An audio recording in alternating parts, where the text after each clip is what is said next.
Hello, everyone. Once again, welcome to the webinar by Indiabulls Securities. I can see people are joining. चलिए कि हम clearly audible हैं. Hello, everyone. Hi, Jitendra. Hi. A very good evening. Please drop a hi message in the comment section. We'll wait for a few more minutes and then we can begin with the webinar. आज का webinar काफ़ी interesting है क्योंकि हम आज flexi cap और valuation market cycles के बारे में बात करने वाले हैं. Yes, hello everyone. Hi, a very good evening. Yes, so I believe we can start with the session. Once again, hello everyone. A very good evening to everyone present over here. I'm Akanksha Kumawat and I welcome you all to another webinar by Indiabulls Securities. तो आज का session काफी interesting होने वाला है क्योंकि हम बात करने वाले हैं, जैसा कि मैंने कहा, मार्केट साइकिल्स पे, वैल्यूएशंस के बारे में, फ्लैक्सी कैप एडवांटेज जैसे इंपॉर्टेंट टॉपिक्स पर. इस सेशन में हम समझेंगे कि मार्केट साइकिल्स इक्विटी इन्वेस्टिंग को कैसे इंपैक्ट करते हैं, वैल्यूएशंस को कैसे देखा जाता है और flexi cap strategies changing market conditions में कैसे अडेप्ट करती हैं. और ये सारी स्ट्रैटेजीज और कॉन्सेप्ट को डिटेल में समझाने के लिए आज हमारे साथ जुड़े हैं mister Anand Sharma. He is an equity fund manager in Tata asset management and has more than a decade of experience in managing diverse funds. So, hi Anand sir, thank you for joining us today. I Hi, hope you hi. are doing well. Yes, Yes, yes sir. very happy New Year to everybody. Happy New Year. Happy New Year to you too, and Happy New Year to our audience as well. So, Mm. sir, you can just brief yourself a little more detail and what this webinar is going to be all about to our audience. Hi everyone. My name is Anand Sharma. I am a fund manager for Tata Mutual Fund. In my present role at Tata Mutual Fund, I am responsible for managing two funds. One is the Flexi-Cap fund and one is the focused equity fund. I'll go a bit more into detail when the presentation starts on, the importance of Flexi-Cap investing in an environment like this. But I have spent 12 years in the industry. I worked for nearly 12 years with ICICI Mutual Fund, where I used to manage the multi-cap fund at ICICI. And I used to manage the PSU and the housing fund as well. I've also done PMS fund management for 5 years. So yeah, I have a 12 years of experience in the fund management industry. So basically, over the next 30 minutes or so, I think about what I'll try and give people a flavor is what's happening in markets, like what has changed in the last 1 or 2 years, how to look at markets at this point of time, like how to look at valuations, etc. And finally, I'll wrap it up by talking about FlexiCap. Yeah. Yes. So you can just start presenting your screen, sir. I guess your screen is visible. Before sir starts, I would like to say the audience कि अगर आपके कोई भी questions है तो आप उन्हें comment section में डाल दीजिए. Towards the end of the webinar, हम आपके questions जरूर लेंगे. So you can begin with The the screen your is visible, right? yes. The screen is visible and changing, right? Yeah. Okay. Yes. So I think let me give a perspective, right? I mean, the last 6 years, right, have been very different for equity markets across the world, right? 6 साल पहले COVID आया था. COVID changed the world in a very, very different way. For 4 years, it looked like India could do no wrong at all. Indian markets were doing fantastically well till say September or October of 2024. And obviously last 1 year, agar aap dekhoge, Indian markets have not really done all that well, right? I mean, India is actually one of the worst performing markets globally in CY25, right? Now, why did that happen? Why did Indian markets not participate in the growth story of 2025? I will spend some time on that as well, right? So if you see some of the emerging markets, like say Brazil, for example, did fantastic. Korea was just outstanding. Basically, agar aap dekhoge, right, if you look at CY 2025, the actual star was the Indian household, right? So gold delivered 65% return in the calendar year. Silver is not in this chart, but silver has done even better in 2025. So it was actually the Indian household which delivered the fantastic experience and not necessarily the Indian equities, right? Now, if you look at it, right, why has this actually happened? Now, if you look at it, the last 4 years, for example, the world has absolutely changed. When I became a fund manager in 2016 for the first time, A lot of my colleagues used to tell me that, when you get up every morning, the first thing that you have to check is Twitter. And actually, that was a time when Donald Trump became the president of US for the first time. It's been almost 10 years to that event, and it seems that the only thing that has changed is that Twitter has become X. All right. So even today, every morning, something or the other happens globally. If you think about it, right, in the last 5 years, just look at all the global leaders, and it's clear that the best of globalization as a trend, which had taken place from say 1995, 1996 to say 2017 or 2018. So 30, 31 years of fantastic globalization where the story of the world was all about how much you can export, right? आज के दिन में जो है वो दुनिया की story has totally changed, right? How much can you actually, instead of exporting, how much can you make yourself, whether it's a make in India story, whether it from a US market perspective, whether it is how much they want to make in US. Right, so I think every story in the world has totally changed from driving exports to driving their own domestic market. In my assessment, that's a very, very big fundamental change that has happened. Now, if you also look at it, right, there is one big change that's happening in India, which is almost similar to what happened in the year 99 2000. In fact, not India, right, just globally. If you go back to 99 2000, that was the time of the dot-com era. And all of us who were there, probably many of us were young kids in school at that point of time. Some would have been in college at that point of time. It was very clear that the world was going to change. The World Wide Web was definitely going to take over the world. Telecom consumption was going to go through the roof, right? Digitization was going to happen. We knew it, right? The pace was unknown, but we knew that दुनिया तो बदलने वाली है. Today also, the one word that we hear consistently is this word called artificial intelligence. And all of us today agree that artificial intelligence is going to change the world. It's probably going to, in fact, impact yours and my life as well. How much time will say? So, while the world is changing, right? One thing, if you look at it, right? The reason why some of the global markets have done so well, and I'll go back to the first chart, right? Uh, why some of these global markets, like say US or Korea or Japan or Taiwan, have done so well in CY 2025 and India has not done well, is because actually we also did not have any participation in this artificial intelligence as a theme. We are hoping to use it. We are hoping that some of our services companies and IT companies will participate in this AI. But as of now, actually, India is like a anti-AI theme. So at some point of time in the next 2 years, just like what happened during the dot-com era, where the investments became too large in dot-com and many companies did not exist, but the strongest companies survived. Something of that sort will also happen in the next few years, where the absolutely high amount of investment that has gone in artificial intelligence, at some point of time the investor fraternity will start asking for cash flow, and that is when the valuations could come under check. So in some ways India has almost become like this anti AI market. So tomorrow, if the world if the global valuations have a problem because of AI theme cooling off, actually India could be in a far better shape compared to many of the other countries. Now, the other point which I want to talk about is, for many of us, when we started our investment career, right, we used to talk about this FII flows and DII flows a lot, right? People used to be really obsessed with it. अगर आप देखोगे last year में FIIs continue to take out money. In fact, last 2 years they have taken out money, whereas DIIs, SIP flows, etc., have just gone through the roof. Today, luckily, thanks to the number of demat accounts that Indians have, thanks to the evolution of the mutual fund industry, and of course, a lot of HNIs and knowledgeable investor base as well, India today is not at the mercy of FIIs as we used to be, say, 5 years or 10 years back. So that, in my view, is a very, very, very positive change that has happened. That in spite of the fact that $19 billion went out of India in CY25, Nifty still did reasonably well over the year. So in my view, that is a very, very important thing.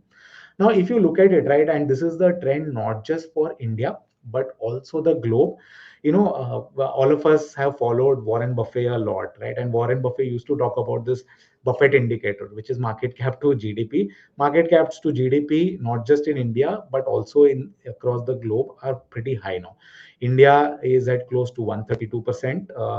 US is close to 250%. So in every extent, actually, this year is a far more constructive year for India. India had a valuation problem maybe 1.5 years back. Today, some of those problems are definitely far less than what they were 1.5 years back. If you look at, for example, I'm just putting across some valuations, and this includes both forward valuations and trailing valuations. If you look at it, Indian markets, 10-year average price to earnings ratio is 20.8. Today we are at close to 21.2. So not very expensive compared to say 1.5 years back. Price to book ratio, again, average is close to 3 times. We are at 3.2 times. And even on trailing, we are not that expensive. So today, for example, I think this is a year CY 2026 where Indian markets, a lot of the worries that were there from a valuation perspective, from a mid cap, small cap perspective, a lot of them seem to be slightly behind us, and things are not as expensive as they were 1 or 1.5 years. So from a from a wanting to allocate some money to equities, it is definitely a much better situation. And luckily, in the last 2 years or so, right, some positive things have also happened in India. But I think if I look at 2026, right, what is likely to drive 2026? And basically, I'm trying to talk about the points which are going to be important for all of us to remember. See, let's be honest, geopolitical political uncertainty will continue. Now, whether it is Russia, Ukraine, we don't know when things get resolved. I remember in April 2022, when it kind of started, everybody was hoping that in 6 months it will get over. It's been almost now 4 years. We have no idea when things will get resolved. Now there is a US Venezuela thing that is going on. Obviously, India unfortunately has a lot of problems with the neighbors. There are things going on with Israel as well. Right. So obviously there is geopolitical uncertainty that will definitely continue. Now, if you look at India, right, in the last 2 years, to be honest, the Indian government has done everything possible to revive consumption, right? Whether it is the GST rate cuts that happened in August, whether it is the income tax benefits that came in the budget last year, whether it is the rate cuts that have happened across months in the last calendar year. To be honest, a lot of things have changed. But I also want to mention that if you also look at last 1 year, uh, India generally used to be a market for the last 10 years where urban India did very well compared to rural India. But in the last 1 year, some of that situation has turned. Today, actually, rural India is doing better than urban India. Part of it has also got to do with freebies. Today, 1% of Indian GDP goes in freebies. And when I say freebies, it's basically all the dole outs that happened during all the state elections for all the schemes, etc. And if you look at the next 18 months or so, a lot of Indian states are going for elections. So I think that is a trend that you will continue to see, that a lot of freebies will probably continue in rural India, which is great for rural consumption, right? At some point in CY 26, we need to remember that there will be an 8 pay commission hike. That's again another boost for consumption per se. But at another point is that if you look at last 2 years, the one point of discussion that has always been there is IPOs, right? Actually, if you think about it, it is some of the IPOs that have ensured that Indian markets have not, done so well, because the flows have been so incredible that all the SIP inflows, all the mutual fund inflows have actually, most of them, gone in IPOs. And if you look at 2026 as well, of course, there are enough IPOs to keep people busy as well. So I think till the time that the supply of paper, I mean, when I say paper, it is basically companies who want to get listed. Till the time that the supply does not kind of reduce from the high intensity, it's difficult for Indian markets to give like outsized returns per se.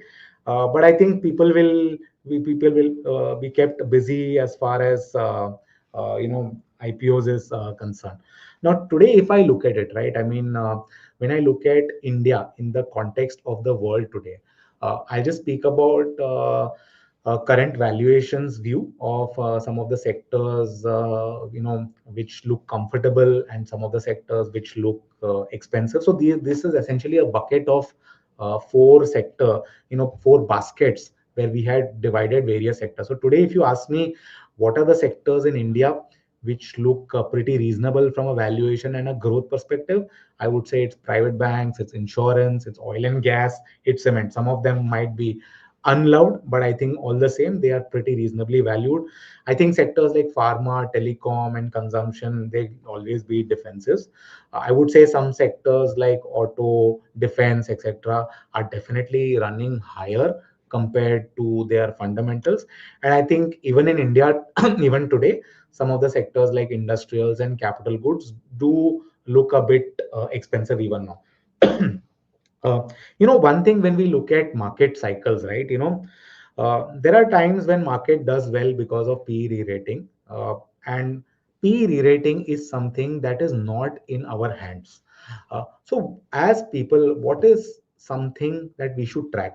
Whenever we start off a year, whether it is a calendar year or a financial year, we always have an assessment of this could be the potential earnings that Nifty could give, that mid cap could give, and small cap could give.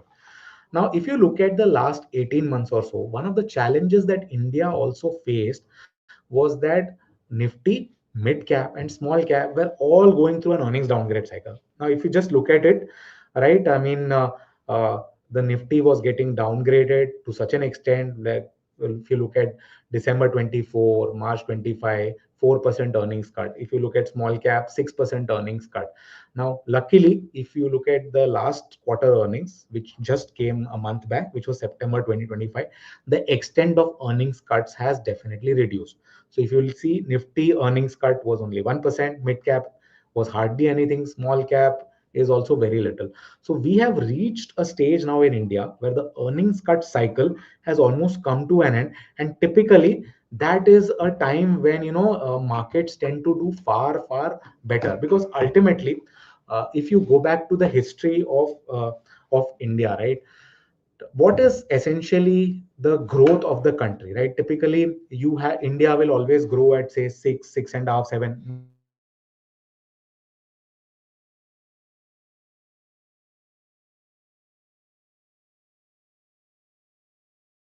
Maybe you can debate.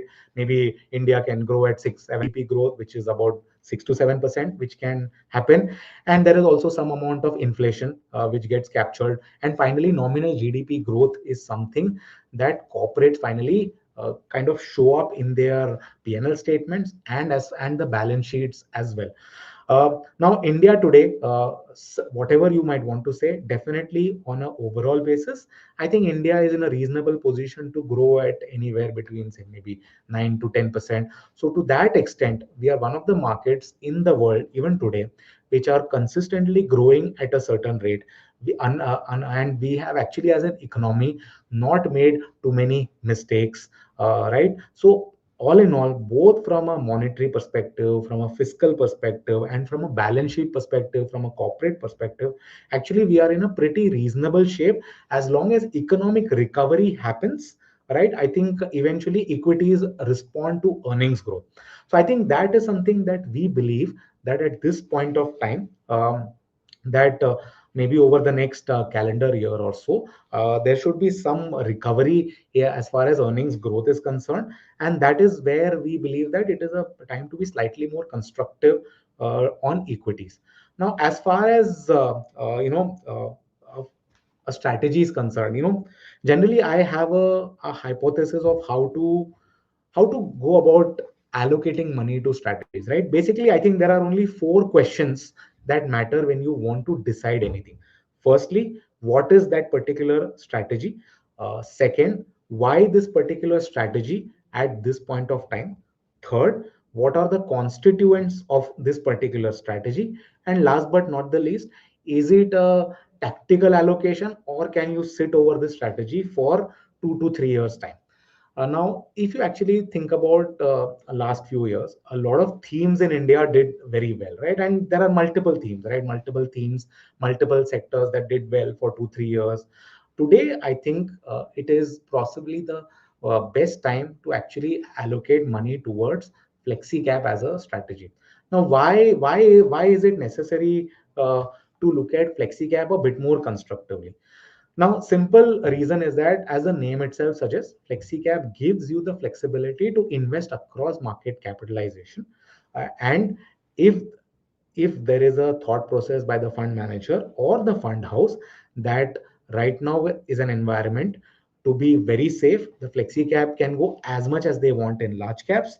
And tomorrow, for example, if mid cap and small cap valuations correct and they become more favorable, the flexi cap fund can increase their allocation towards mid cap and small cap in a very aggressive way.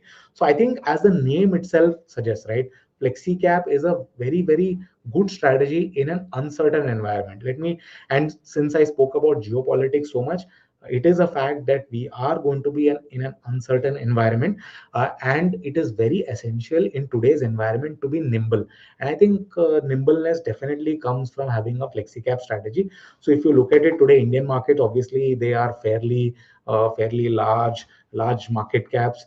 So FlexiCap gives us the advantage to toggle across all of these three sets of categories as per the weightages that we want. And of course, the benefits are risk mitigation,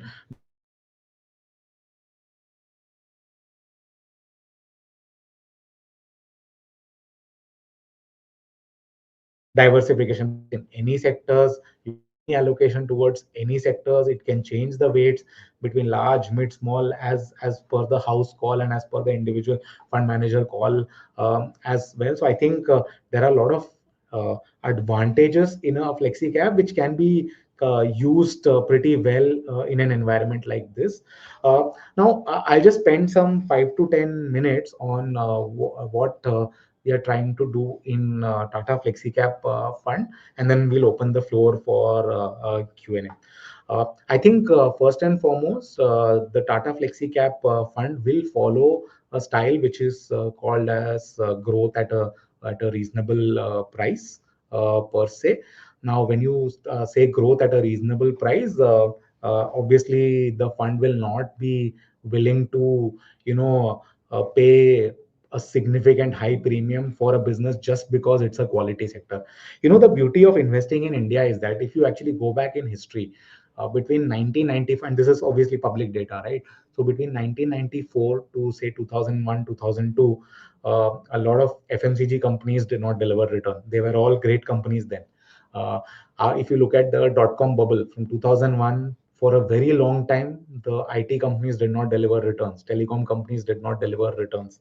And if you look at the last 5 years as well, some of the quality companies have not delivered returns. So I think it's very important that the people pay as much attention to the price at which they would want to buy and not just focus on the company, because I think selecting quality companies is not the most difficult job, right? I mean, we have so much public data available that everybody knows what are the return ratios, etc. I think enough time also has to be paid on what is the price that you want to pay.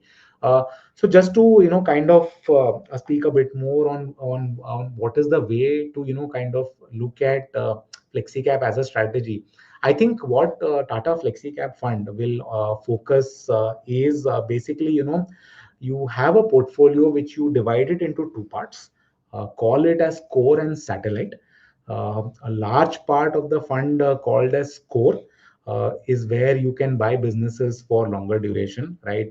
Where there can be reasonable earnings growth at reasonable valuation. So you don't care about what's happening in the next quarterly result, next two quarterly results. You're okay because you know that next 3 years earnings compounding could be reasonable.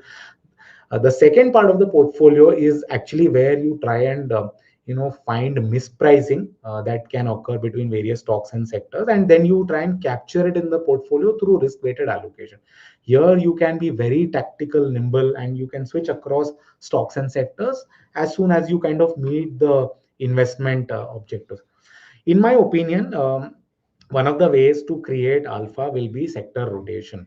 Now, what do you mean by sector rotation? So there will be sectors at some point of time where valuations will look stretched. Sector is overowned. They could be favorites at that point of time, which we have seen enough over the last 10-15 years. In fact, if you look at the last 3 years as well, there could be about 7-8 sectors at various points of time which would have looked very stretched as far as valuations is concerned. Sector would be over, and you can actually figure that out, right? Sentiment of that sector would be very high. So basically, you start going underweight on some of these sectors, and you start going overweight on sectors which are beaten down, where margin of safety is high, where companies are good, valuations are good. Maybe they could be depressed as well. So I think sector rotation, in my view, is a very, very important tool in creating alpha as far as Flexi-Cap strategy. So basically, two tools to create alpha in Flexi-Cap strategy. One is sector rotation, and one is obviously, as I said, the core and satellite approach that we would want to use. As I said, I think if you actually think about it, people actually don't spend enough time on what and when to sell. And in my opinion, that's a very, very important thing that everybody should spend time on, because as I said, if you don't sell things at the right time, it's almost like dead money for some point of time. So I think in an era where there is uncertainty, you have to spend equal amount of time on what and when to sell, and not just think on what to buy, which is where I think most of the discussion happens. Ki, buying, but selling, weightage, etc., is also a very important discussion that we would want to have. If I actually look at it, what are the overweight sectors, and what are the rationale for the same for the flexi cap fund and category? I think some of the sectors which we like at this point of time include life insurance. Now, why life insurance? So simple, actually. The regulator has done a lot to make the product more friendly, and if you look at the experience in the mutual fund industry, whenever products have become more friendly, they've actually done uh, the volume growth has improved. So I think life insurance is going through that sector. Cement is a sector which has gone through a period of consolidation. It's ripe for profitable growth over next few years. I think consumption-oriented sectors, obviously, they have been discussed enough, but they would continue to benefit from GST-led cuts and income tax benefits. And as I said, there is an 8-pay commission hike also coming in some time. And large banks, obviously, they will continue to gain market share. In my view, power demand is something which will start improving over the course of the year. Why? Because see, CY 24/5, all of us will agree that was a year where weather patterns were very weird. There were unseasonal rains. There was early onset of winter. So that's kind of gotten into the base. And frankly speaking, there is no economic growth in the country without power demand doing well. So if all of us are hoping for economic growth to pick up, I think power demand also needs to pick up. And I think because of the world that we are living in, commodities something that's expected to do well. I think sectors which kind of slightly worry us at this point of time, some of the capital market names, because generally it seems like the cycle is slightly at the top for many of the capital market names. So we'd be a little worried. Pure pharma names linked to US generics, so that's something we kind of worry. Chemical sector, because we are not sure of how China is going to behave over the next few years. The EMS sector, where the valuations are really very high, and I think retail, where competitive intensity is high. I think IT, in my assessment, it's a very large uh, weight in Nifty. So I think but it is not a sector where you can take a long term view. I think depending on price points, people will have to take tactical calls on IT sector. So yeah, I think generally, if I just break it down, I think next 3 years, as far as India is concerned, it's not going to be about PE re-rating. It's going to be more about earnings growth story, which in our assessment should start picking up. I think economy continues to be in a good shape. Obviously, what happens in the world will impact India as well. So it's not a right statement if I say that दुनिया में कुछ भी हो जाए India को फर्क नहीं पड़ेगा. Obviously, if there is any problem as far as geopolitics or whether there is a delay in the trade deal, etc. It's very difficult to call out, but those remain the risks for India. But I think PE re-rating is very difficult even for a country like India. I think so. The focus should be where profitability growth can be reasonably good, and that is the choice of sectors that we spoke about, where we think that earnings outlook can be reasonable. And I think if there, in my assessment, if there is a possibility of earnings downgrade cycle, I think it's safer to stay away from some of those sectors. The last point, I think obviously there has been an expectation that there will be a trade deal as far as India and US. Obviously, all of us are waiting for the same. Nobody knows the exact timeline per se, but I think at some point of time, at least, it's logical to assume that the tariff rate that India is at right now, obviously the tariff rate will reduce. To that extent, obviously, can it be a temporary benefit for the Indian rupee and obviously some of the sectors which have been hurt competitively? Yes, 100%. It will definitely benefit some of those sectors as well. So I think net in an environment like this, I'd like to end by saying that I think Flexi-Cap funds, the benefit that a Flexi-Cap category will give an investor is immense. Depending on the economic outlook and the global outlook, we can actually allocate and change weights between not just stocks and sectors, but even between large, mid, and small. And I think that's something the environment calls for at the moment. And in my view, that's why FlexiCap is a very, very important category. Yeah. Great, sir. Great. So I'm pretty sure that our audience are well aware about what FlexiCap funds are. We already have a lot of questions here in the chat box. So with your permission, we'll take the Yeah, yeah, questions please, now. please, please. More than happy Yes. to take as many questions. Yes.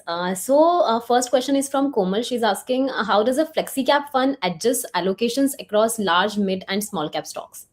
Okay, so there are two ways to go about it. Okay, first is you can take a slight top down approach, and then and second is you take a bottom up approach.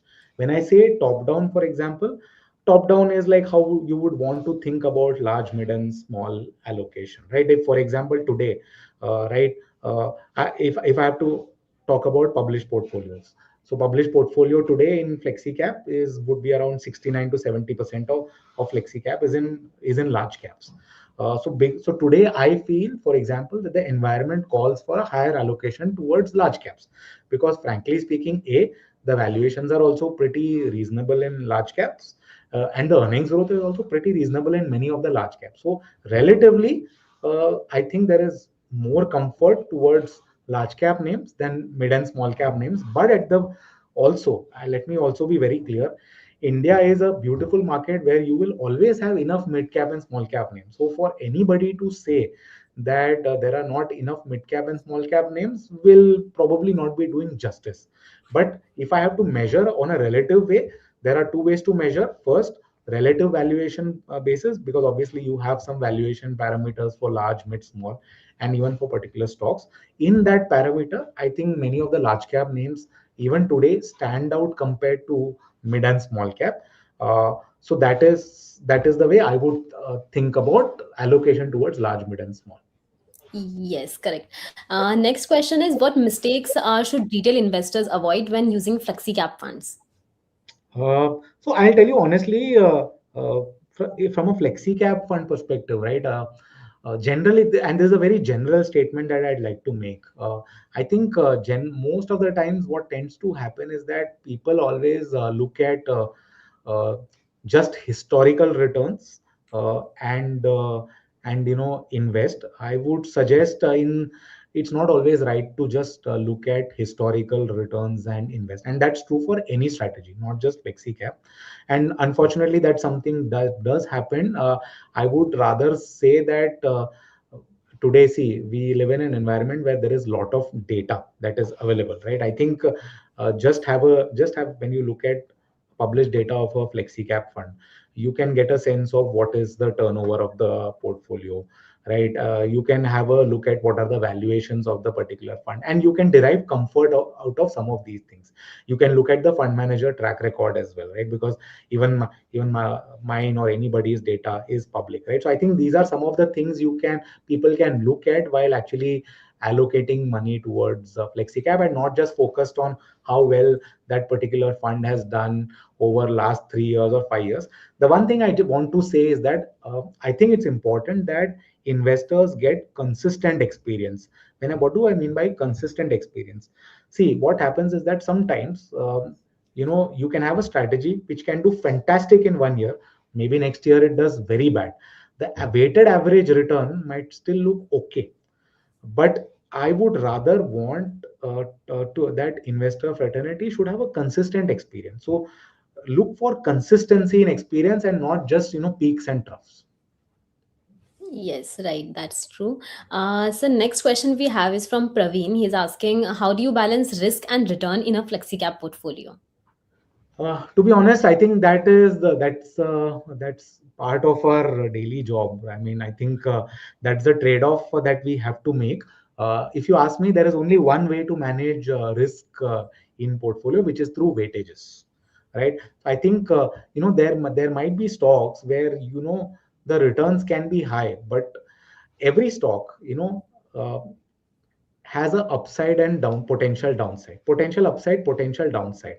And obviously when a corporate is listed, you have some listed history, how how the promoters are, you generally have a corporate governance track record, you have ESG scores, etc. So I think you look at all of these things, and then you balance everything through weightages in the portfolio. In my assessment, weightages are the absolute key, whether it is large cap, mid cap, or small cap.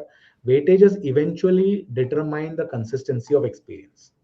So in my view, weightage is the only way by which you can actually balance risk in your portfolio. Yes, yes, correct. We have one more question over here. Uddesh is asking, can flexi cap funds outperform traditional large cap and mid cap funds consistently? Yeah, I don't see that as a, I mean, to be very honest, that should be the, I think that should be the endeavor anyways. See, I'll be very honest, in bull markets, right? In bull market, it's likely mid cap gives higher returns, right? I mean, because the beta is going to be very high for the pure mid cap schemes, right? So in a bull market, I would say mid cap would probably give the best returns, followed by flexi cap, followed by possibly large cap, right? This is in a market where uncertain, I would say flexi cap. That is where the ability of flexi cap comes in, right? Today, for example, if I believe that mid cap and small cap is something to be really worried about, I have the ability to go as much as I want in large cap. I think that's where the flexibility comes in. Yes, correct, correct. So I guess we are done with the questions over here, as I cannot see any more questions. Sure. Thank you, sir. Thank you for joining us today. And I would thank all the audience present over here for joining this session in the evening. And ऐसे ही और webinars के लिए हम daily हफ्ते में एक 2 या 3 webinars लेके आते हैं आप लोगों के लिए। तो वेबिनार के अपडेशन के लिए इंडिया बुल सिक्योरिटीज के इंस्टाग्राम चैनल, ट्विटर, फेसबुक और यूट्यूब को फॉलो करना ना भूलें। Once again, thank you, Anand sir, for joining us today and Thank you. enlightening our audience about the Flexi Cap Fund. Thank you, everyone. Have a great day ahead and see you in the Mm, next webinar. Thank you. Thank you. And wish you all a very happy and a prosperous new year, Yes, and a healthy new year as well. Thank yes, you so yes, much. definitely. Yeah. Thank you, Okay. everyone. Sure. Bye bye.